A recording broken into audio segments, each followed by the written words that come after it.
यो चाहिँ जावलाखेल हो। जावलाखेलमा भोटो जात्रा हो। उहाँ चाहिँ बालेन शाह, उहाँ चाहिँ अहिलेको हाल राष्ट्रपति रामचन्द्र पौडेल। अनि आज चाहिँ भोटो जात्रा अनि भोटो देखाउँदैछ यहाँनिर। भोटो यो चाहिँ नेपालकै सबैभन्दा लामो जात्रा भन्छ। लगभग यहाँ अस्ति जेठदेखि वैशाख जेठदेखि यो रथ वरिपरि ललितपुर वरिपरि घुमाउँदा गरेर जावलाखेलको लगाएर राखेको थियो। अनि आज चाहिँ यो भोटो जात्रा हो। भोटो देखाउँदैछ।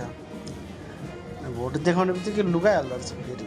यसमा चाहिँ पुरा के अरे डायमन्डहरू, हिरा मोती जडित हुन्छ अरे भनेर भन्छ। अलिक नजिकबाट हेर्दा चाहिँ त्यस्तो हुँदो रहेछ क्या। मैले पनि जुम गरेर नजिकबाट हेरेको थिएँ। त्यसमा अहिले चाहिँ यो भिडियोमा त्यति राम्रो देखिएन। अनि त्यसपछि भिडियो बनाउनु पाएको भनेको यति नै हो। त्यहाँनिर त्यो नजिकबाट त्यो भोटो हेर्नु पाउने भनेको त्यहाँनिर आर्मी, पुलिस, त्यहाँको स्थानीय स्वयंसेवक अनि त्यहाँको नेता, उनीहरूले मात्रै हेर्ने भनेको। अनि देखाउने मान्छेले मात्रै नजिकबाट देख्ने भनेको। नत्र भने हामी पब्लिकले त यो टाढाबाट यो कसरी देख्ने, त्यो पनि जुम गर्दा बल्ल अलिअलि देखेको। अनि त्यसपछि चाहिँ यति धेरै भिड कि मान्छे पुग्लुक ढलेर च्याप्टिएर यति ठुलो जात्रा।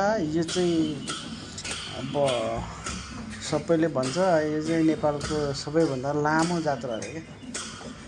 अघि नै मैले भनिहालेँ नि। अब वैशाख जेठदेखि सुरु भएको, अहिले भर्खर यो अन्त्य हो।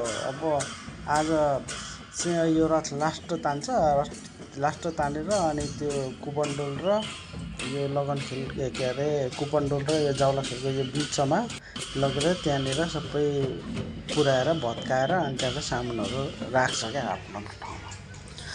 सो अनि त्यसपछि हामी चाहिँ अब काम छैन हाम्रो भनेर निक्ल्यौँ। उनीहरू चाहिँ मेरो साथी हो।